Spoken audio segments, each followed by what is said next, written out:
Hey everyone, welcome back to Melody and Music Introduces, another episode for Series 2. Today we are joined by Maddison Kate. Hello, everyone. Today we're going to find out about Maddie as a person, as a musician, as a brand, as an artist. Um, so, First of all, how are you, Maddie? You doing well? Yeah, I'm doing very well. How about you? Yeah, doing well. I mean, I filmed three interviews in the space of one weekend's kind of evening slot slash morning, so I am incredibly tired, but looking Yes. forward to listening to your music and getting to know you. Yeah, cool. Just some basic questions to start off with. Um, some very easy ones for you. What is or was slash is your favorite song that you've written so far?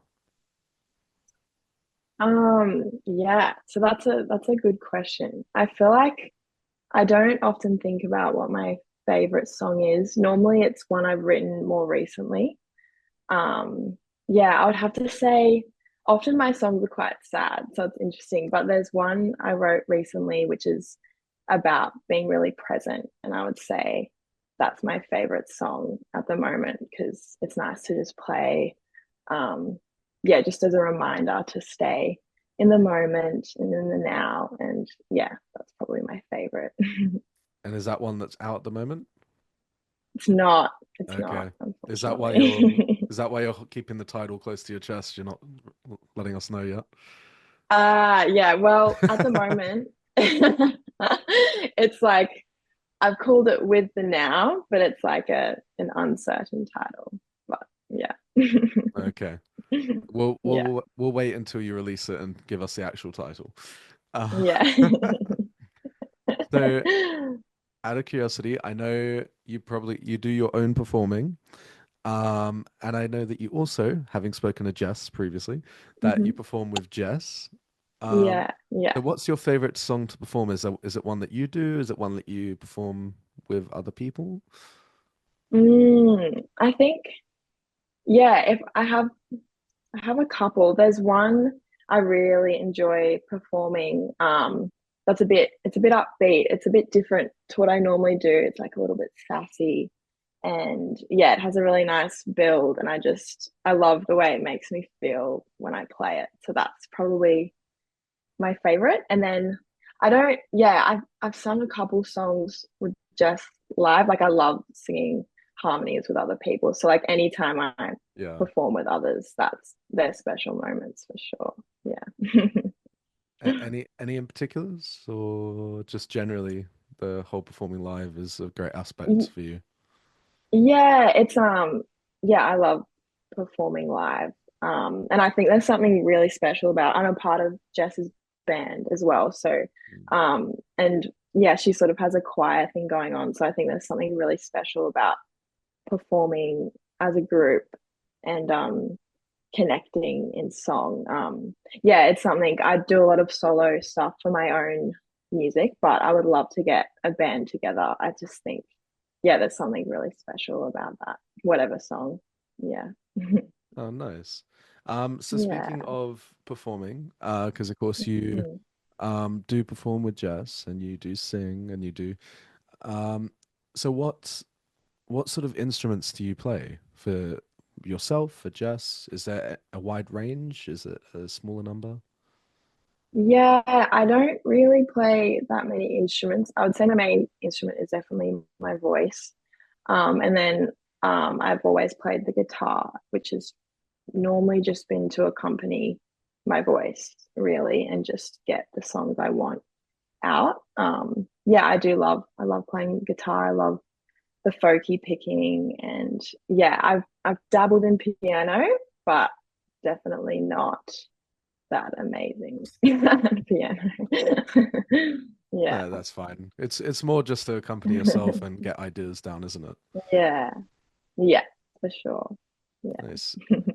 And who inspired you to make music? Because we've had in the past that it's a brother, Jess with her dad. I seem to be mentioning Jess a lot. I know you two are really good friends. Um, and then we've had just generally teachers. Is anyone in particular for you? Yeah, yeah, similar to Jess. I would say my dad, yeah, when I grew up, he was always playing music. Like he would sing me American Pie to sleep, and yeah, that was definitely my inspiration for starting. And we used to do the first gigs I ever did were with my dad. So yeah, we used to play at pubs together until I got more confident, and then I started doing solo stuff. But that was always a core memory for me, and just so much fun was playing with my dad. Yeah. Oh, nice. Yeah. Uh, yeah, I mean, family is always going to be a part of us, no matter what happens. Um, Absolutely. so speaking of, you mentioned American Pie because your dad would sing it Yeah. to you. Um, Yeah. is there any song for you that you would love to re-record as a cover? So in the big wide world, any song that you could choose to cover? Mm, yeah, there's a few songs that I've just always, ever since I started gigging, I've just always played them. Um, and I would say probably Icy Fire by Ed Sheeran. I yeah, do you like do you love that song? It's a refreshing thing having people come on and say that they don't actually mind Ed Sheeran. My Oh, I experience is people love do not him. like Ed Sheeran. Interesting. I think yeah, I think I mean he's so popular, so like Yeah. I think people yeah, but I love his music at the core. I think he's just got such a great way about him, and I love his storytelling and his melodies. Yeah, he's definitely one of my biggest influences for sure. Nice. And I see fire because you're would you say you're leaning towards the more folky country aspect? That kind of Yes, fits in yes. with that sort of vibe more than Mm, maybe some of his other more poppy songs. yes, yes. I love a good Yeah. minor key as well. So speaking Yeah. more generally, before we just get into yourself as an artist, um, the Brisbane music scene, I brought this up quite a bit because for somehow I'm a London-based interviewer, and Mm, a lot of the artists on this series 2 and series 1, are all from Brisbane. yeah, We've got Georgia that's Scarlett, cool. Dublin Rose, Yep. Serendipity, Faith K. Ruse, and now yourself. Um, Mhm. what is it about the Brisbane music scene where it's all this sort of tight-knit community where all of you seem to know each other, or at least have run in Yeah. similar circles? Why do you think that is? Yeah, I don't know. It is Brisbane's a really nice place to do music. I think it definitely is a lot more community orientated. Yeah, it's a good size, and I feel like yeah, we sort of stick together. Like it's not that competition. Like we lift each Yeah, other up, and we do gigs together. I think that's definitely a part of it. And yeah, um we some of those girls also went to QUT, and that's how I met Jess and yeah, and Georgia and Dublin. So I think yeah, I guess doing a course together definitely bonds you, and like you know your love of music is yeah, if you're all sharing a love of music, it's yeah. yeah. And I Yeah. suppose it's nice having that sort Mm. of community behind you while you're making your way through the industry. Yes. Yes, because it's tough, obviously, but yeah, that's Oh, nice. nice.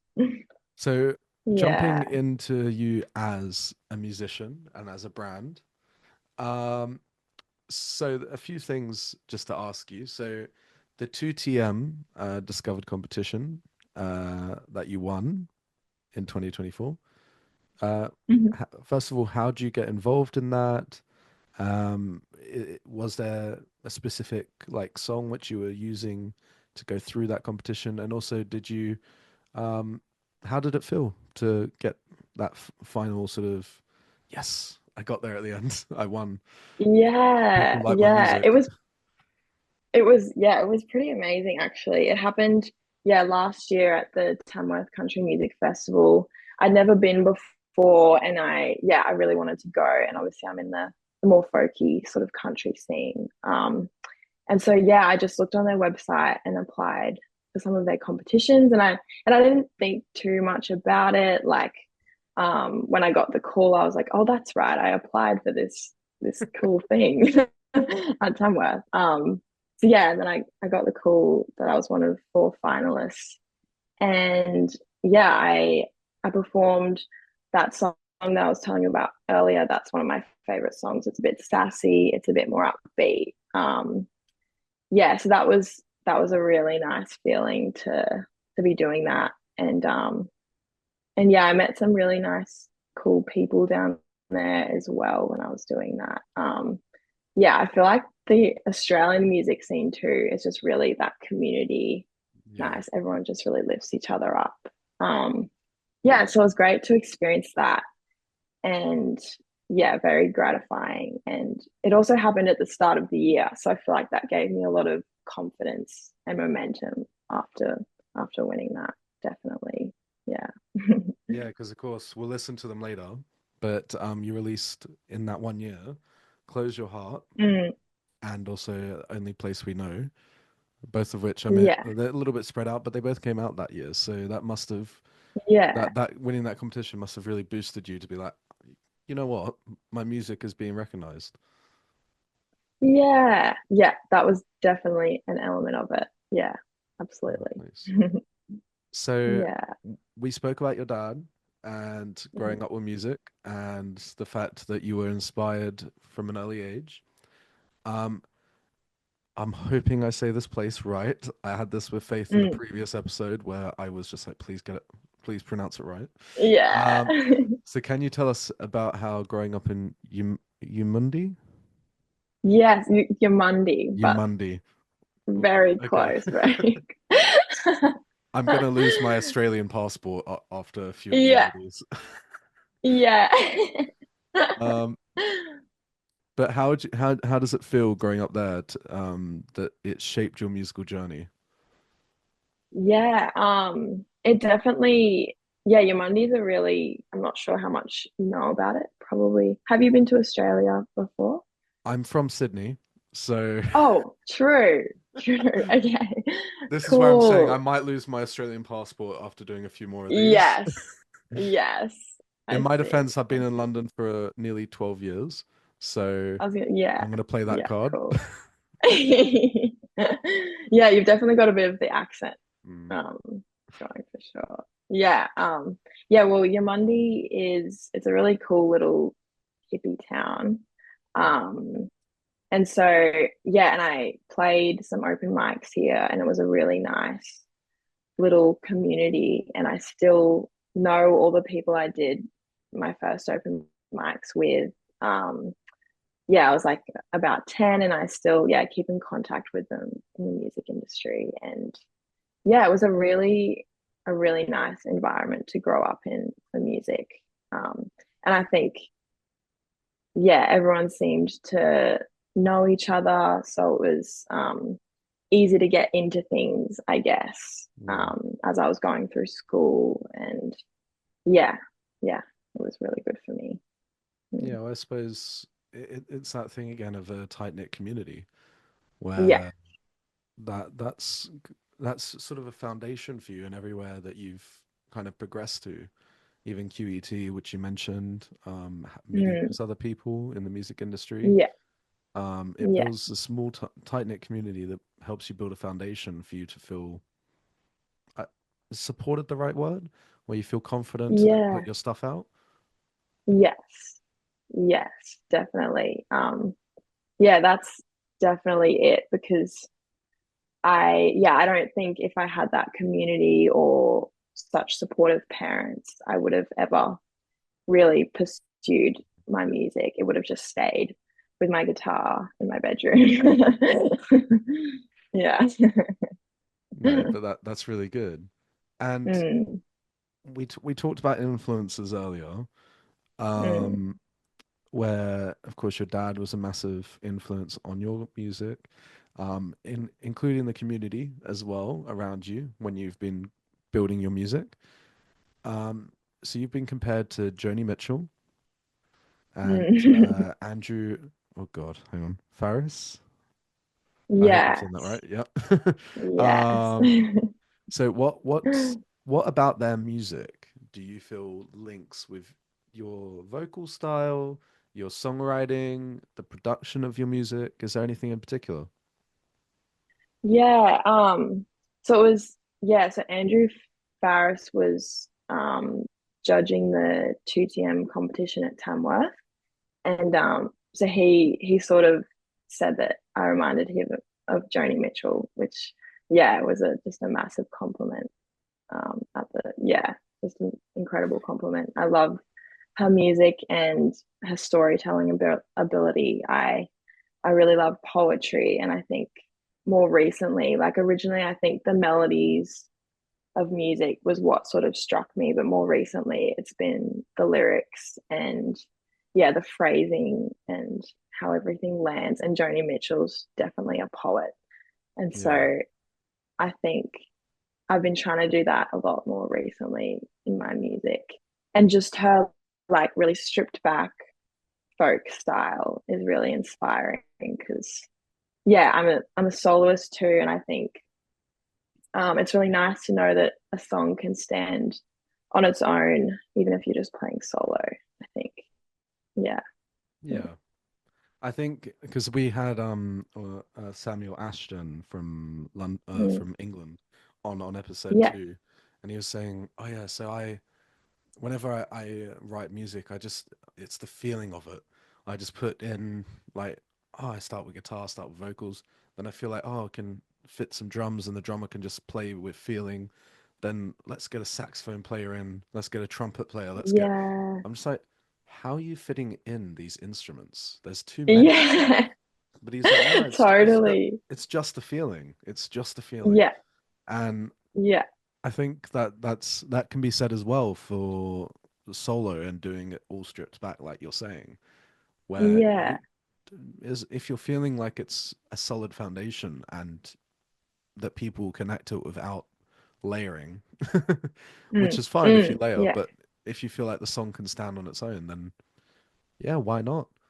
If people are going to connect yeah, to it, yeah, absolutely, yeah, absolutely, and I think yeah, it suits different songs as well. Like sometimes when I'm writing, I'll be like, this just feels like it. Yeah, it's really nice, just solo and stripped back. And other times I get that whole thing where I'm like, yes, drums here, and like it's all happening so fast. I'm like, I need to write this down when I go into the studio. Like it's yeah, so it's interesting. Some songs sort of just tell you what they want, I yeah. think. Yeah. Yeah. So speaking of, so do you work with any sort of producers or other collaborators when you're writing your music that sort of you may go into it going, "Oh, yeah, I'm thinking I just want to strip back." And they're just like, no, this will work really well. We should really just Mm. at least try it. Is there anyone that Yeah. like try and challenges you in the studio? Yeah, I work with a really amazing producer in Brisbane. Yeah, I find I gel really well with him, and often I'll come in with ideas. Like he's really respectful of what sort of vision I'm after. But often, Yeah. like as we're working through it, he's like, "Oh, what if we do this?" And I'm like, "Oh, you just read my mind." And it's like it's this thing where, yeah, I don't know, it works really well. Like I wouldn't say I mean, he challenges my ideas if it needs to be challenged, but not in a let's change it for the sake of. Yeah. Yeah, I think it's a really nice collaboration we've got Yeah. going on. Yeah, Yeah, yeah, because you need to have someone that makes you feel confident enough to push your ideas. So that must be yeah, really, really nice when you have someone in there who's not trying to just correct you. He's trying to help you yeah, in the right direction. And whenever your ideas absolutely. work, he is a massive supporter and clearly got off that. Definitely, definitely. And sometimes yeah, it's really nice having someone else passionate about your Mm. songs and going, yeah, this is worth pursuing and worth putting out. And in times where I just am not feeling inspired or I'm like, I have no idea what to do here, like, yeah, he's really good at just yeah, getting me out of that. Yeah. Yeah, it's really good. Yeah, Mm. it's always important that you have someone like that with music, because especially in the music industry, it is a tough environment where Yeah. you don't always know if everyone is being completely honest, and Mm. sometimes they're just saying that it's great just to be a part of it. Sometimes they're saying it because they mean it, and it's Yeah. those people that say when they mean it who are also not critical but allow that support line for you when things Yes. aren't so good. Yeah, absolutely. Yeah. Yeah. So your vocals you mentioned is your main instrument. Mm. Um, so how would you describe your vocals, and how would you describe your music and how it fits together? Because you mentioned you're primarily country artist, country folk. Yeah. Um, Yeah. so what elements of the genre do you then bring in using your voice, using instruments? Is there anything in particular? Yeah, I would say for my voice, I definitely think I've got a bit of a twang, I guess. For country, it's a bit, yeah, I do a lot of like sort of melismas, and I've often been told, like from quite a few people after I finished performing, that whether they've asked whether I'm from Ireland, which is interesting. Um, so I've sort of got a bit of that twang, that folky sort of like breathy kind of yodely thing going on. So I definitely bring that to the genre, and yeah, it's amazing that it works so well with what I'm trying to write, I think Mm. too. Um, yeah, it's nice. Mm. Oh, nice. So, Yeah, how do you feel like that helps your music resonate with people? I think yeah, it's a good question. I guess I don't know. I feel like I sometimes sound different when I'm performing my own songs, and I get comments on that, and I guess it's because you're so Mm. close to what you've personally written, and there's that emotional attachment to it. So I think without me even realizing it, I perform them differently than covers because I'm just a lot more Yeah, passionate about it. And I think that probably helps people connect with it and resonate with it more if it feels that extra depth of real, essentially. Yeah. yeah. Mm. So, in terms of connecting with your audience, Mm. is there how do you feel like you connect with your audience with your music in terms of being maybe live, or do you feel like you connect more with them through them listening to it on social media? Is there a specific way that you Mm. feel more connected to your audience? Yeah, I would say I probably feel more connected to them live. I'm not very good at social media and like building. I'm working on building that online Yeah. community and that online presence. But I definitely think live is sort of where it's like every time I perform, it reminds me why I'm doing it, I think. And even if just one person comes up to me after and connects with it, I'm like, yeah, wow, that's amazing. And that Yeah. it's just, yeah, all I could have hoped for, really. So it's nice having that immediate gratification of it and reaction. And you can just sort of feel the connection in the room, whereas I can't as much online, really. It's Yeah. hard to, yeah, yeah, Yeah, well, I suppose online it's more about the numbers and how many people. yeah, Whereas yes, live, it doesn't really matter how many people come up to you. yes, It's more the yeah, knowledge that even if there's one that mm, connects and mm, they can come and talk to you about it and make you feel heard as a musician. That's the most important thing. mm, yeah, absolutely. Mm. Yeah. Well, so um, in terms of performing. Yeah. You have done a fair bit of performing last year, across 2024. Um, Yeah. what was it like performing at festivals, such as, oh my God, I'm gonna say this incorrect again. Jim, Gympie, Gympie, Gympie, Gimpy. Gympie. Yes. I said it right the Close. first time. Okay. Gimpy. Music Muster and the Queensland Yeah. Music Festival.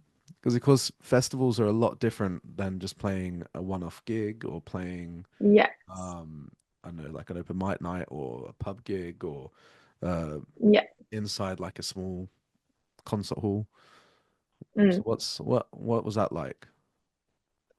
Yeah, it was definitely a different connection with the audience. So at Gimpy Music Master, I was playing with a couple of other people who I'd collaborated on a song with. I was a part of the Gimpy Music Master songwriting camp, and there was about 20 of us. And yeah, we were really lucky. We were set up with about five mentors, and over 4 days, we just wrote a bunch of songs. We wrote like four songs a day, and it was Oh, kind nice. of crazy. Yeah, even when like, yeah, got to the end of it, and you're like, I just can't think anymore. But Music. it's good. Yeah, yeah, no, no more music.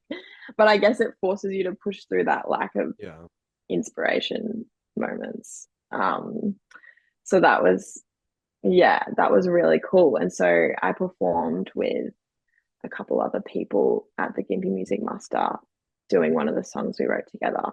And yeah, that was really cool. I think it was nice doing it as a group. It felt, yeah, it just felt really heartwarming, and we Yeah. were all supporting each other and listening to each other's songs and then sharing them with this audience that probably just walked into the tent and didn't know what they were getting themselves into. So it was, yeah, it was really cool having that experience rather than sort of people, I guess, knowing what gig they're coming to. It's Yeah. different, I think, that connection. Mm, Yeah, yeah. and with the collaboration aspect, because with writing music, and it can quite often be very personal. Mm, Whereas when you're part of a group writing for one individual project, instead of like mm, you writing one, and then it all being just track order. Um, mm. how did you find that? Like trying to open up to, were they strangers? Were they people that you knew? Because of course, opening up to strangers about personal things, where that's how often really amazing music gets written, is from a personal experience. How Mm, was that mm. trying to open up? It was really scary. Yeah, I went into it not knowing anyone. So that was a really cool and interesting experience, and definitely pushed me out of my comfort Mm. zone for sure. And I think as well, we were in about a group of five each time we wrote. So I often find it hard sort of navigating like when to sort of jump in, and I never want to break anyone's flow, and then yeah, I guess you overthink your own flow because you're like, wow, I don't know any of these people, and these ideas probably suck. So it's like, yeah, so that was definitely tricky. It was something I got better at over the few days, definitely. Mm. Yeah, and I wrote probably my favorite song on the very last day, and yeah, it was one of those ones where we just sat down and had a really open chat and found this common ground that we could all relate to. Um, yeah, and it was really nice. We all just seemed to really connect and found our flow on this song. And it just felt really evenly, evenly contributed to. And it was really nice to have that. Um, Yeah. yeah, yeah. But no, it was very cool, very scary, but definitely worth it. Well, you've always got to open up the floodgates, because of course you don't know if people have experienced a similar thing to you, or if they're, Yes. sometimes they can write from a place of empathy as well. Mm, So it's important to be able to share your feelings, and well done to you for opening up to a group of strangers as well. Thank you. Yeah. Yeah. So, um, I only have one more question before your music. Hmm. Um, so before we move on, as been working in music for a while now, um, what advice would you give to any new musician wanting to start out, as someone who's gone through the process of starting up your brand and starting the Mm, creation of your brand and now evolving through it? mm. Yeah, that's a good question. Um, I think like ultimately just stay true to why you're doing music in the first place and sort of let that guide you for how you want to create your brand, how you want to connect with the audience. Um, yeah, that's probably the most important thing because it is tough and I think you need to really stay strong on why you're doing it. And yeah, I think that's probably the advice I would give. Oh, Yeah. amazing, amazing. So, without further ado, we're gonna listen to four of Maddie's songs. The first of which was your first one that you released on your Spotify, which is "I'll Be Free," which was June 2021. So we'll have a listen and then we'll jump back in and talk all about the song.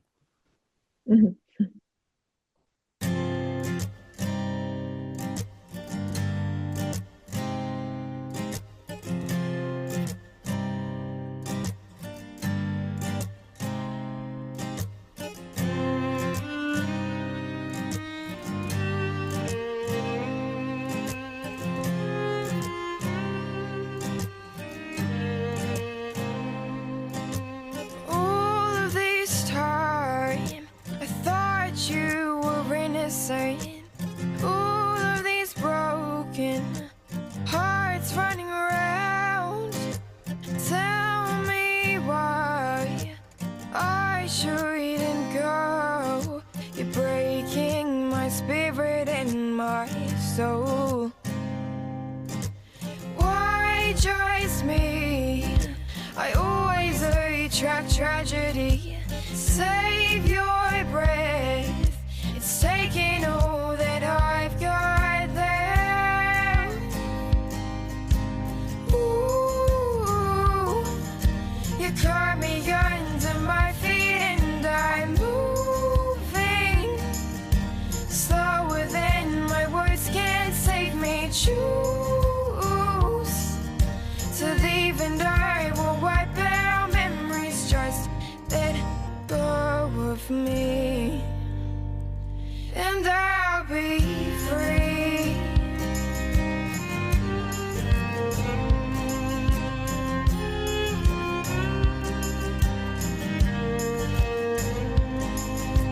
How can you act this way and see it through? I've been told that I should be praying for you. It's so hard to do it when I'm so hurt. You can play your games, but I know the truth. You can't control the world, it just flows. Help me to escape from your hold. Ooh, you caught me under my feet and I'm moving slower than my words can save me. Choose to leave and I will wipe out memories. Just let go of me and I'll be free.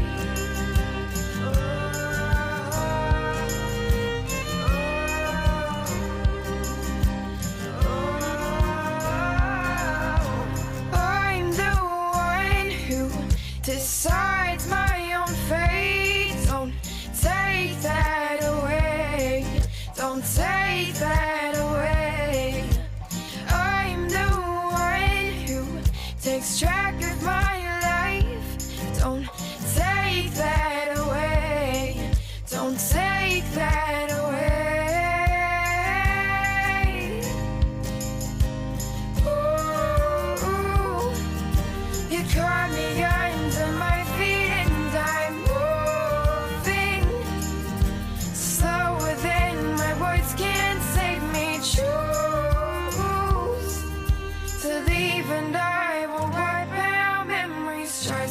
let go of me, and I'll be free.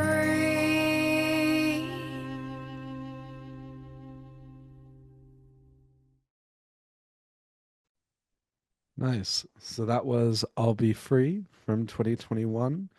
Uh, so, um, yeah, I did hear a lot of the country elements in there. We heard the violin. Yeah, Uh, yeah, we heard the sort of um the twang, as you called it yeah, before. yeah. So, Yeah.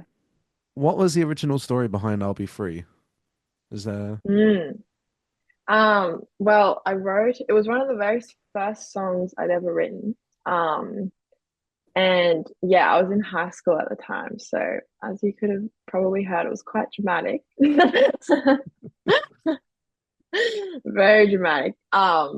Yeah, but it was actually, it was just about a friendship at high school. Yeah, but it was ended up being a good thing because yeah, it was good material for the song. And it was very cathartic being able to write about your feelings. So yeah, that's where it came from.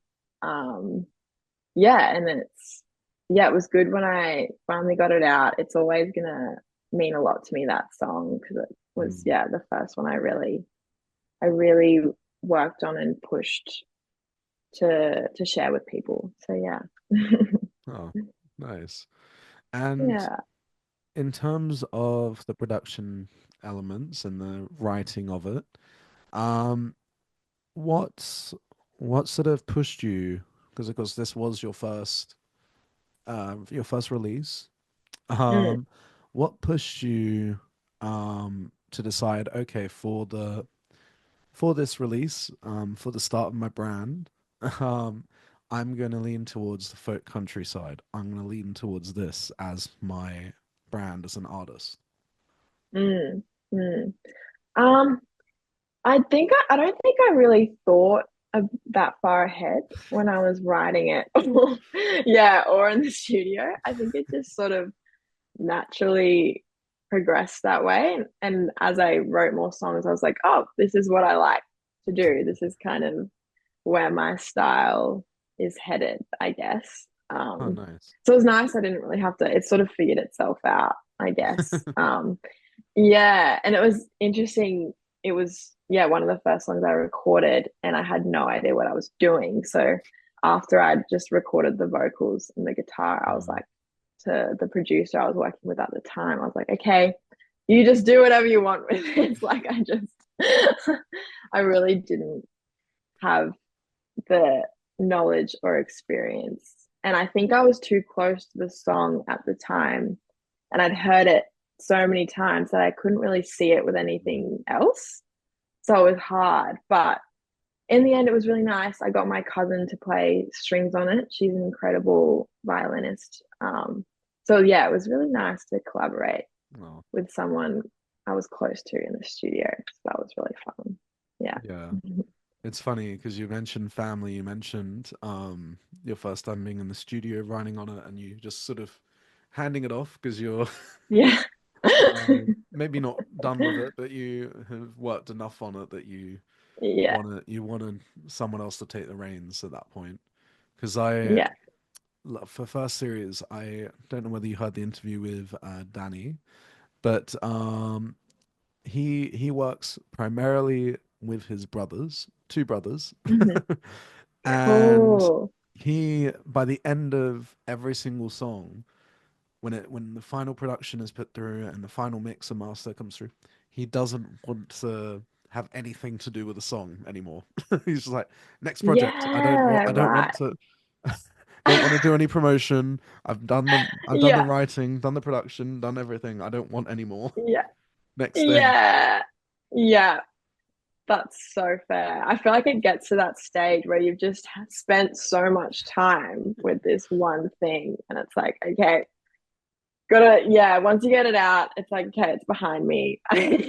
Even listening to that song over again, I'm like, wow, I haven't listened to it in ages. And it Mm. just, yeah, it's very interesting.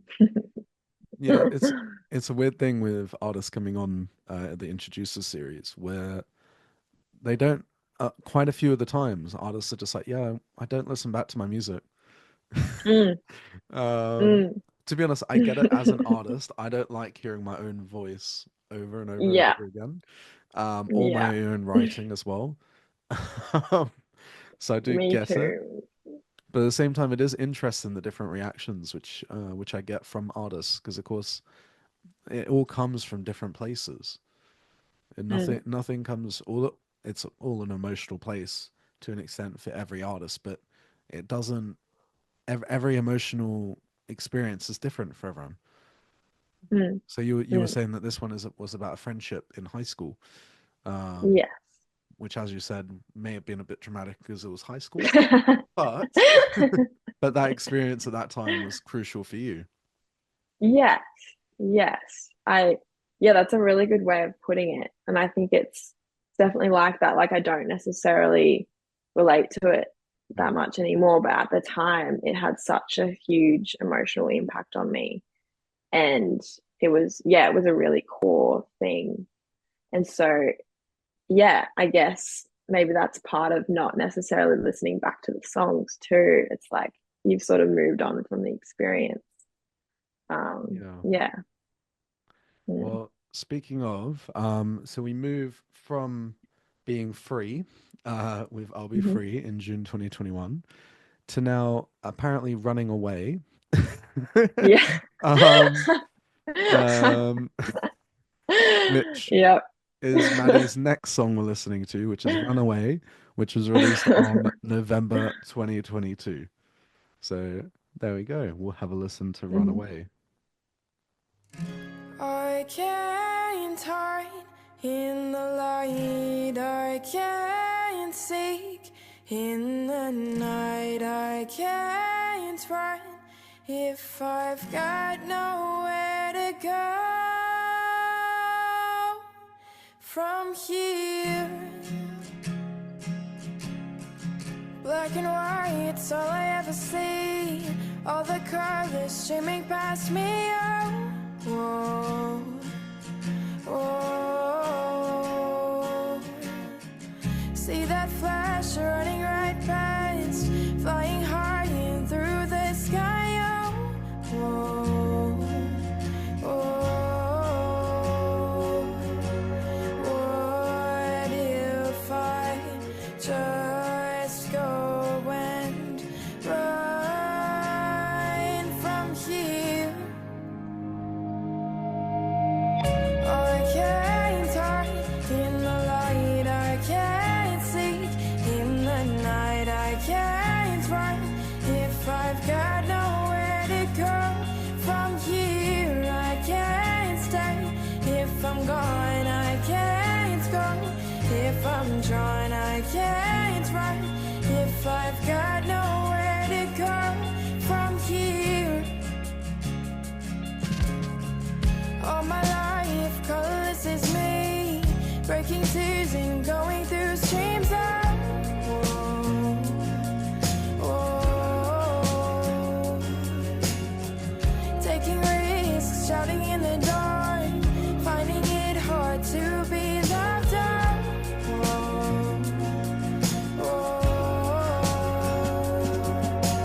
What if I just go and run from here? I can't hide in the light, I can't seek in the night, I can't run if I've got nowhere to go from here. I can't stay if I'm gone, I can't go if I'm drawn, I can't run if I've got nowhere to go from here.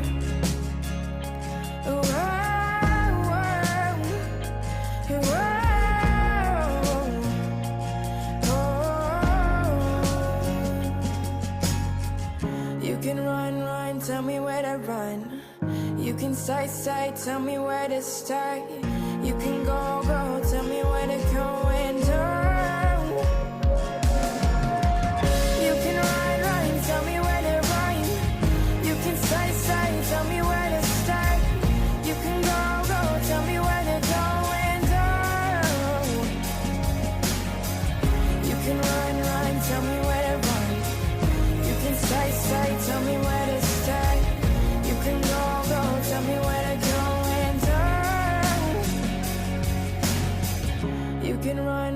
tell me where to run.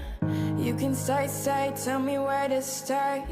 You can go, tell me where to go and do.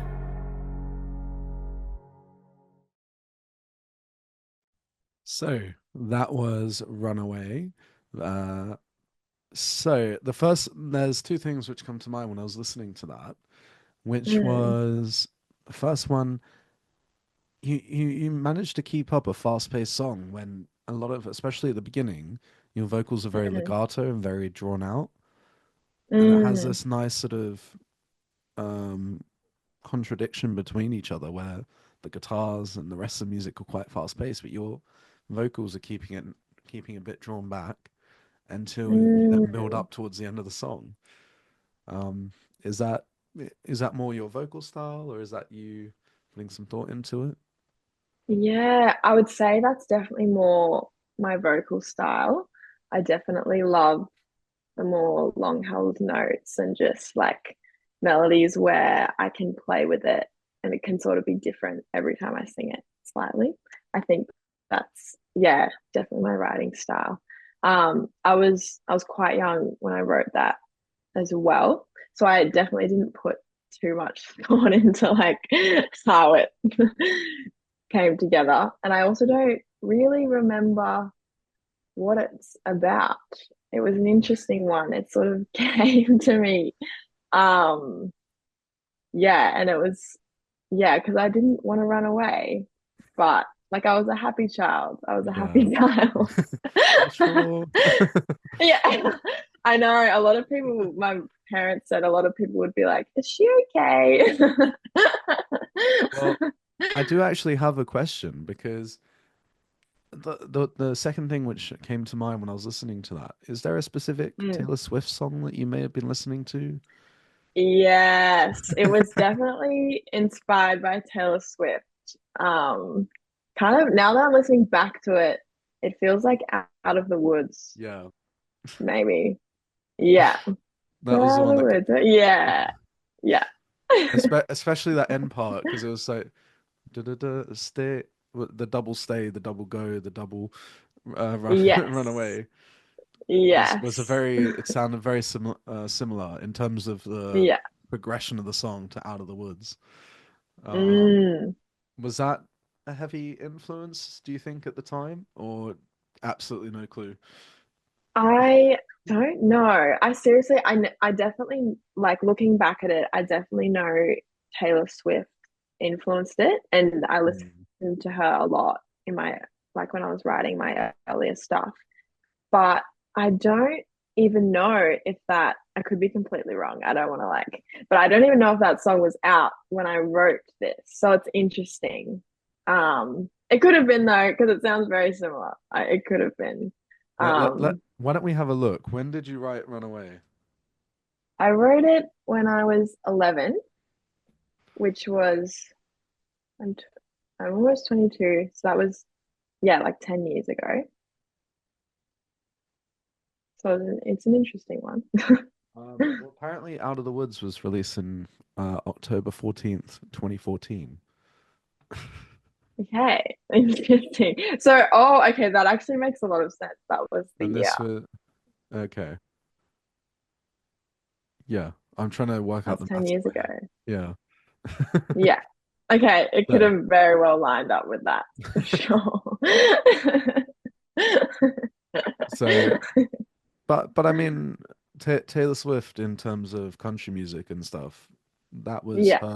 that was her starting, and she's Yeah. obviously evolved Yeah. over times. So, I mean, it's fair to say that even in her current music, you can always hear a form, maybe not, Mm, it'll be very, very subtly, but you can always hear some form of her origins in there. yes. Yes. So, I definitely think her storytelling definitely comes from her country roots. That genre, yeah, is very good at storytelling, I find. Mm. yeah, it is very funny to me because it's a common theme among Yeah. the Australian artists which I've interviewed on this podcast. Um, that Taylor Swift is a big big influence on. Yes. Is that do you think there's some sort of special connection between, because I know country and folk music are very popular in Australia right now, especially Brisbane. Yeah. Is her Yeah. origins, do you think, quite a big influence on young musicians, especially young female musicians? Hmm. I think, yeah, I think definitely. And just young females in general, I think her music's an inspiration. She's an inspiration. Like she was so young when she was first starting in the industry, and I was really young when I first started listening to her. So her songs were really relatable, I guess. And Mm. yeah, it's such an emotional and tumultuous time, teenage years. So I think she really hit the nail on the head for a lot of, yeah, younger girls. And even still, she just continues to do so. Um, yeah, I think she's amazing. Yeah. And she was convincing you to run away at that very young age as well. She was. She was. Yeah, she's that powerful. To Maddie's parents, if you listen, don't worry, she wasn't going to run away. Yeah, yeah. Taylor Swift wasn't forcing her to run away. Um, Yeah. but no, Mm, that song "Runaway," as you mentioned, it can be interpreted that way. mm, But of course, that's not where you were writing it from, I'm assuming. mm, Because you mm. mentioned your dad was a massive supporter of yours, as was your mum probably as well. Yeah, Um, definitely. so you definitely weren't going to run away. No. Just to clarify with everyone, but it is that thing where your songs that you've written ages ago, you don't often remember the meanings originally behind them unless they massively impacted you. But that doesn't mean that it No. won't have a massive impact on other people who listen to it because they can apply their Yeah, own things to it. yes, absolutely. Yeah, that is something really special about songs. And I also feel like they can have different meanings to me years later as well. I can be like, oh, that like feels really resonant with something I'm going through now. Or yeah, it's Yeah, interesting. Mm. nice. So moving on to the next song.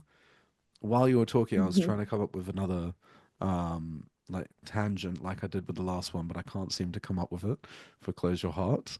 um, Yeah. but your next song, Close Your Heart, which you released just under 2 years later, or just around 2 years later, Yeah. in March 2024. So we'll have a listen to Close Your Heart and then do another discussion about that one. Do you feel like we could be as perfect as a cherry on a tree? I don't know about my soul. It seems like it's getting tired of its home. But don't you think that is life, trying to find something where it's never been found before? Chasing hearts like they're meant to exist, just to save us from facing our fears. I see you in the place where lovers hide. It's a dark cave that may take you alive. Come on out and see the light. It'll burn your eyes, but don't let that close your heart.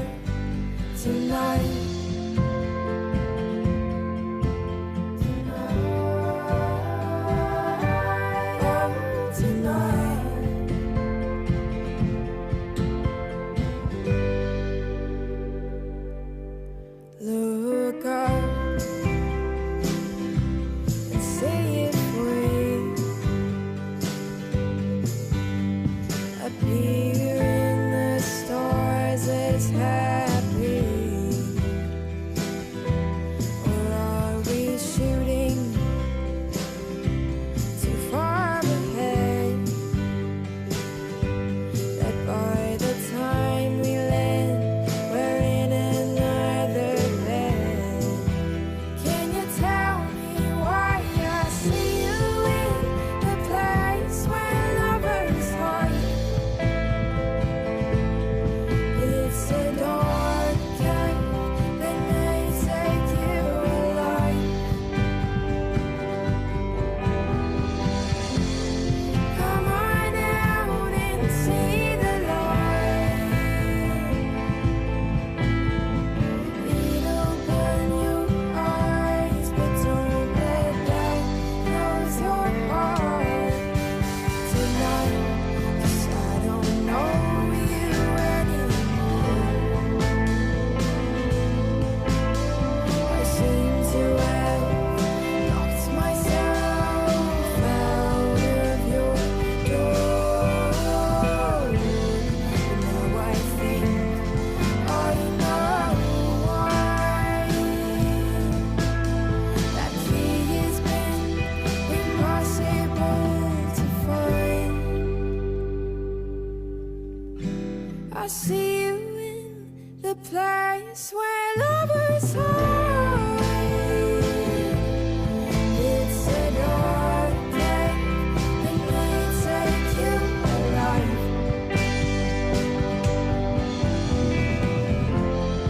Come on out and see the light.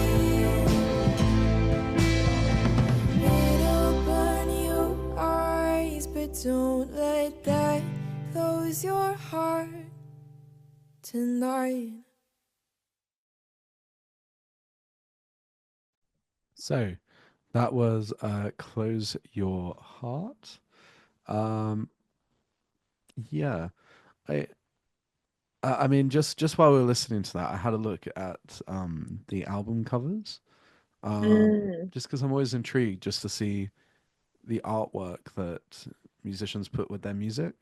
Because it is very mm, interesting because it's a different, you need to have the right sort of artwork to fit the song.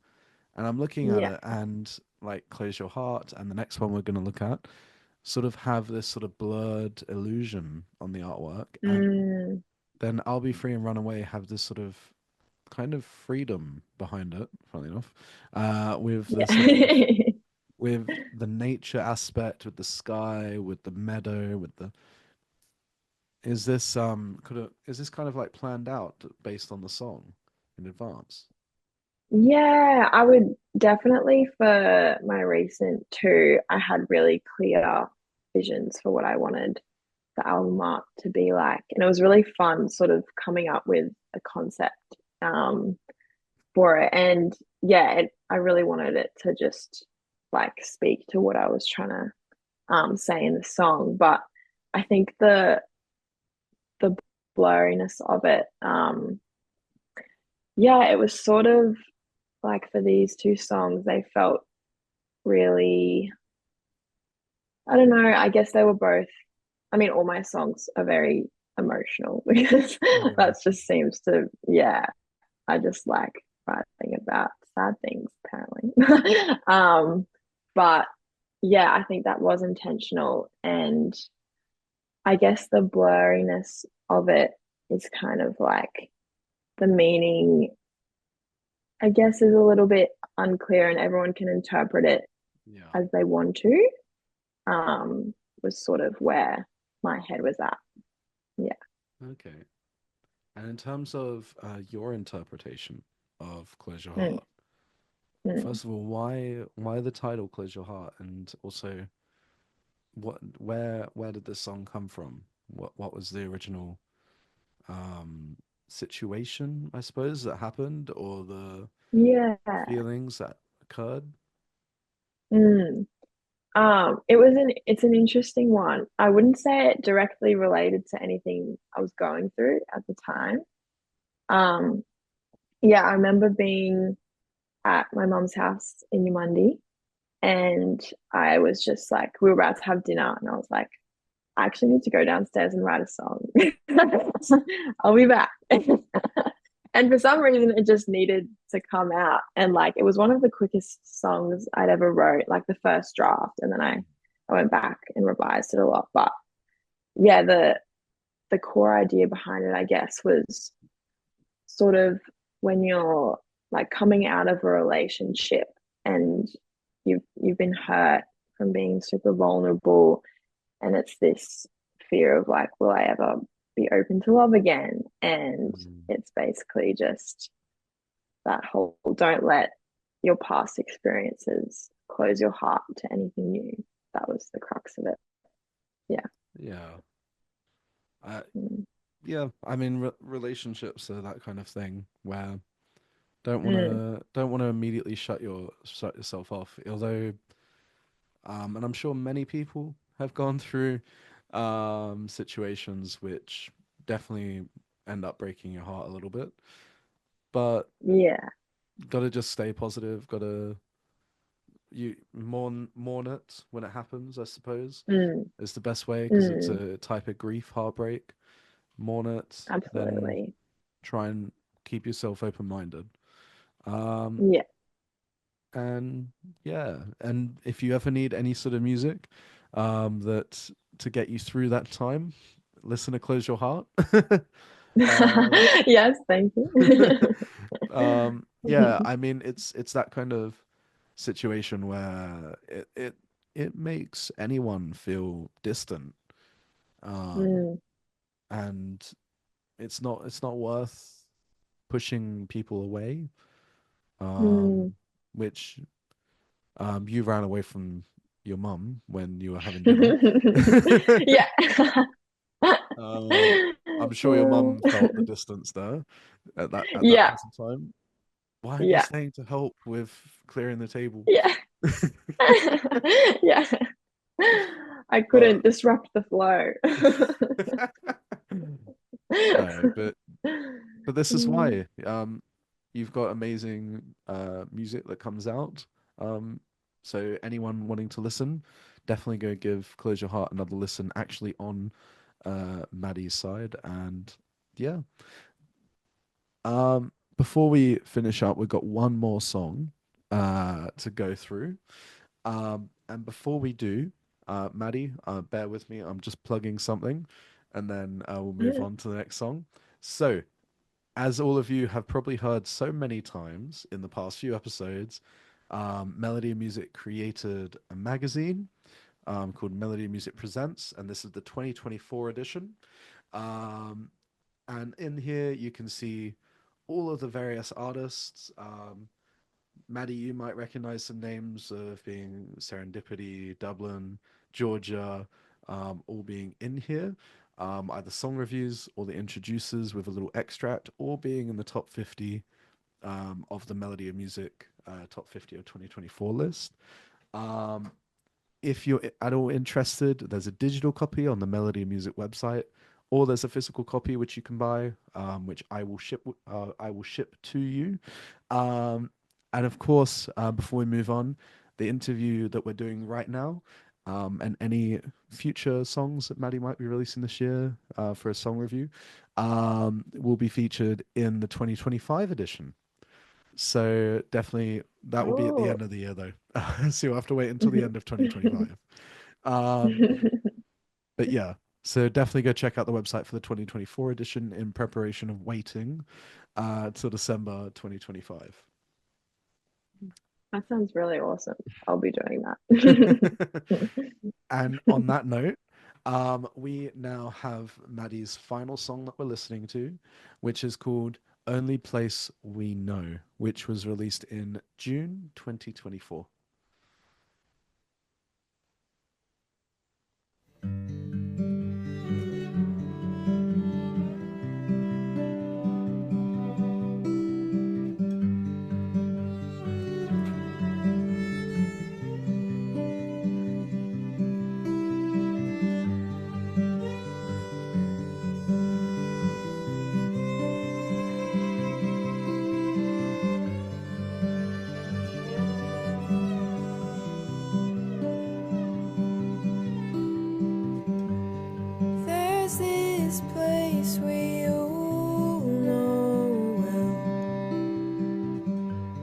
scariest place to go. Wanna know a secret? It's the only place we know. Walking down an alley, picture darkness whispering.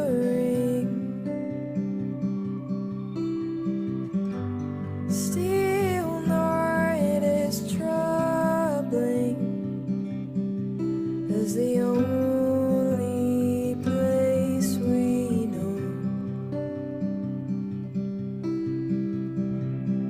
I was wondering, is it quiet up there, or does it tell you to run when all you want is to say that I love it? When you smile like the world is gonna be okay, it's just my mind.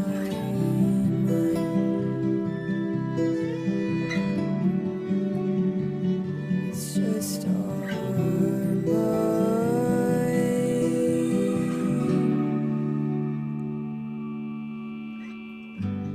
Do we have to talk about it?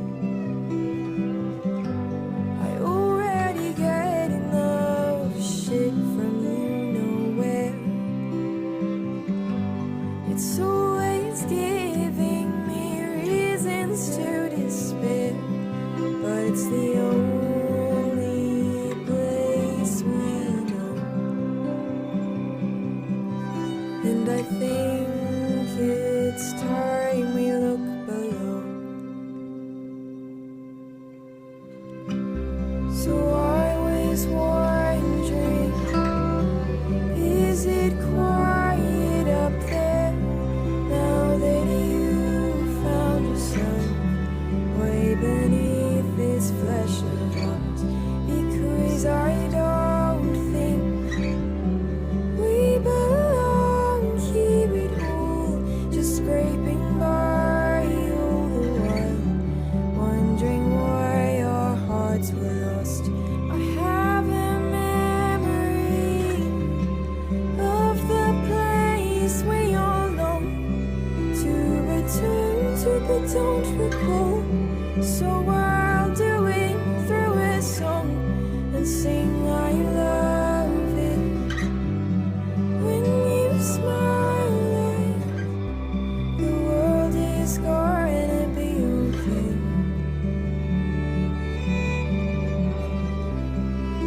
is it gonna be okay? Someone say it's all okay. Are we gonna be okay? I don't think we're okay.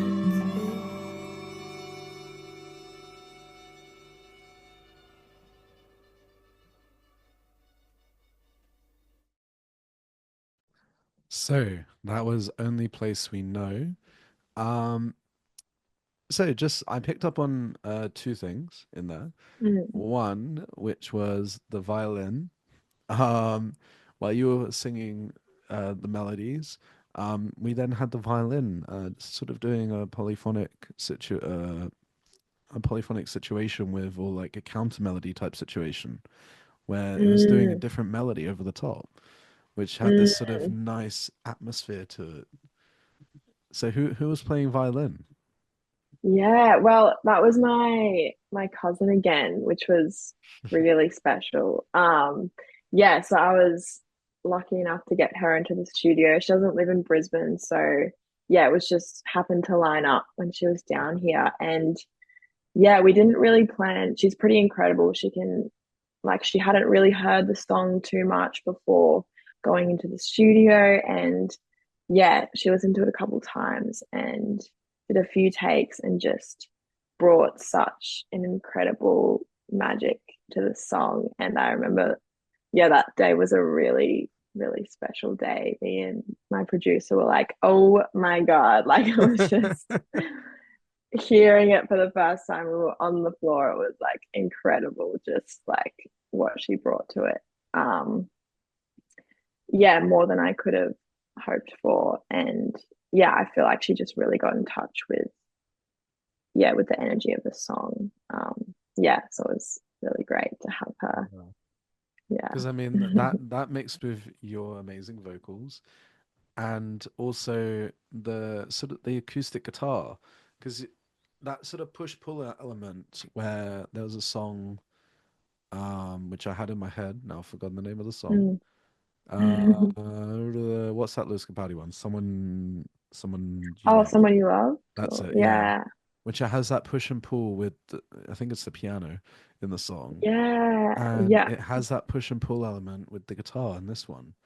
And it kind of keeps you swaying or rocking back and forth, and the it just allows the vocals and the vocal melody and the violin melody to just carry you throughout the song, Mm.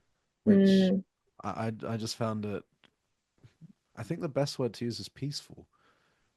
It had that sort of Mm. peaceful element to it. Thank you. Yeah. Um, that was definitely something I was trying to bring to the song. I haven't thought about it that way though, in terms of like the picking and the smoother melody. That's yeah, that's really cool. Yeah. So was that something which you said probably wasn't thought about that way? So how Yeah. did you think about when you were incorporating those elements? What was the thought process?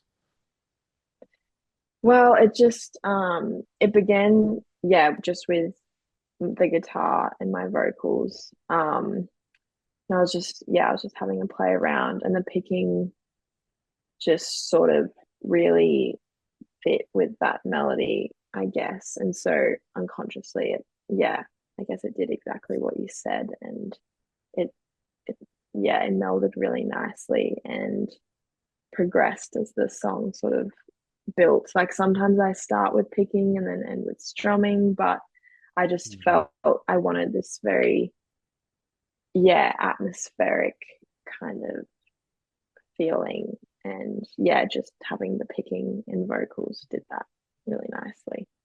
Mm. Nice.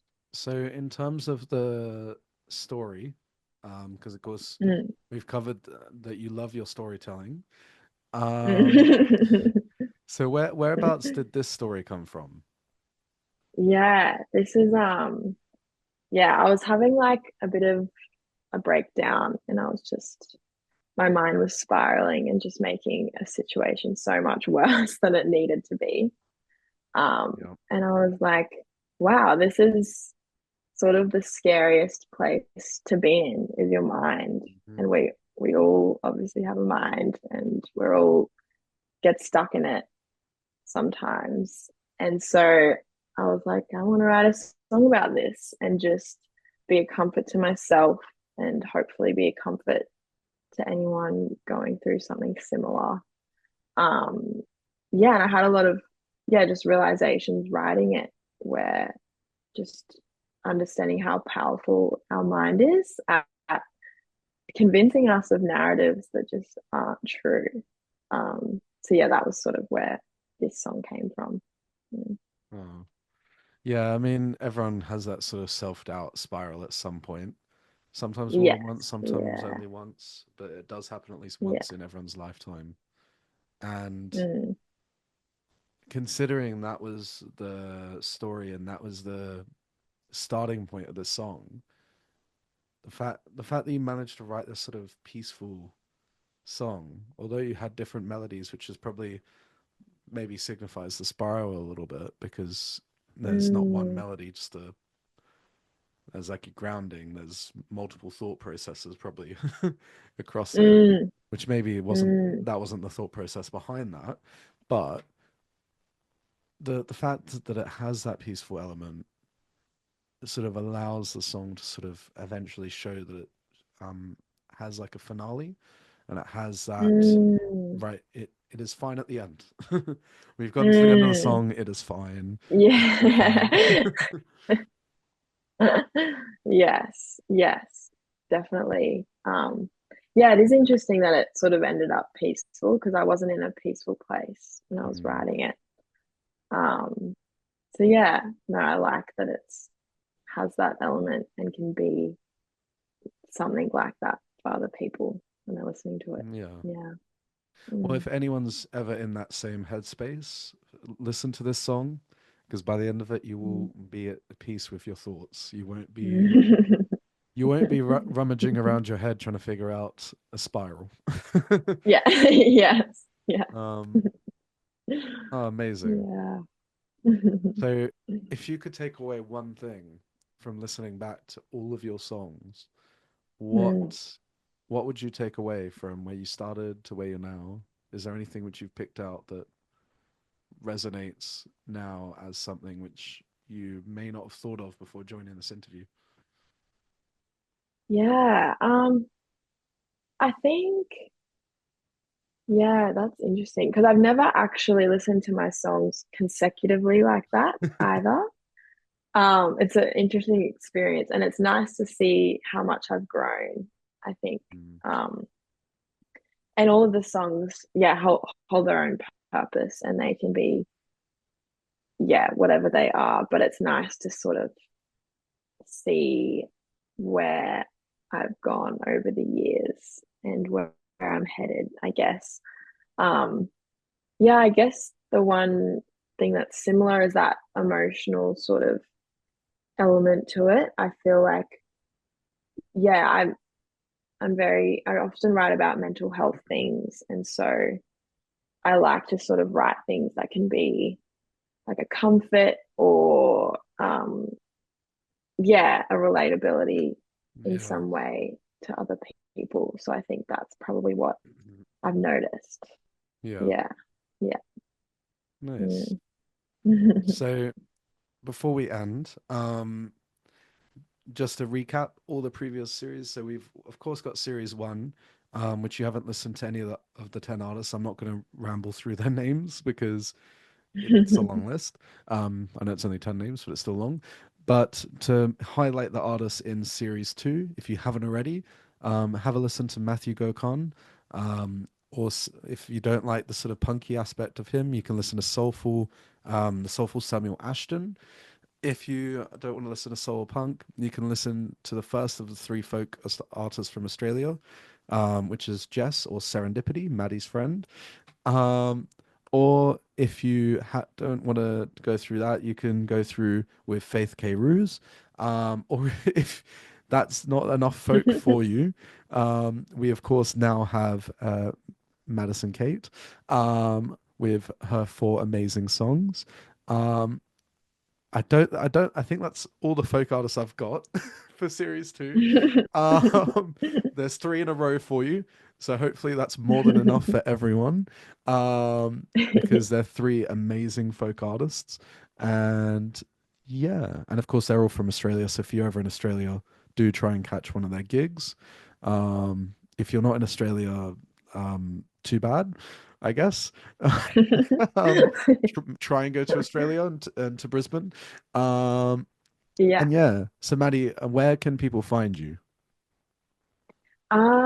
You can find me on Spotify under Maddison Kate and also Instagram. I often post little reels on Instagram under Maddison Kate as well. So yeah. Nice. And yeah, again, if anyone, if everyone's made it through to the end of this podcast, amazing. If you haven't already, again, make sure you go check out the previous ones for series two. And if you haven't listened to series one, go check that out as well. And upcoming, we have got the brilliant Tiana Franks. We have got Luke Askew. And then I believe, I'm hoping, I've had to switch around the order of these podcasts because Joe from Fragile Youth, there's been a little bit of a scheduling issue. So hopefully that we'll get that organized. But the final episode with ambient music. If all of you have enjoyed my rambling on about all the podcasts, Make sure to give this podcast a follow on Spotify, subscribe on YouTube, and if you're, I don't know, perusing Instagram at any point, make sure to follow Instagram, where little snippets and little reels of all the artists and everything will be posted up there alongside playlist updates and so on and so on. I'm not going to bore Maddie too much more. You can find that all on social media. So lovely to have everyone on another podcast, another Introducer podcast. And thank you, Maddie, for joining. Yeah, thank you so much for having me. It's been so nice. Nice. And I'll see everyone in the next episode. Thank you, everyone. And thank you, Maddie, for joining. Thank you.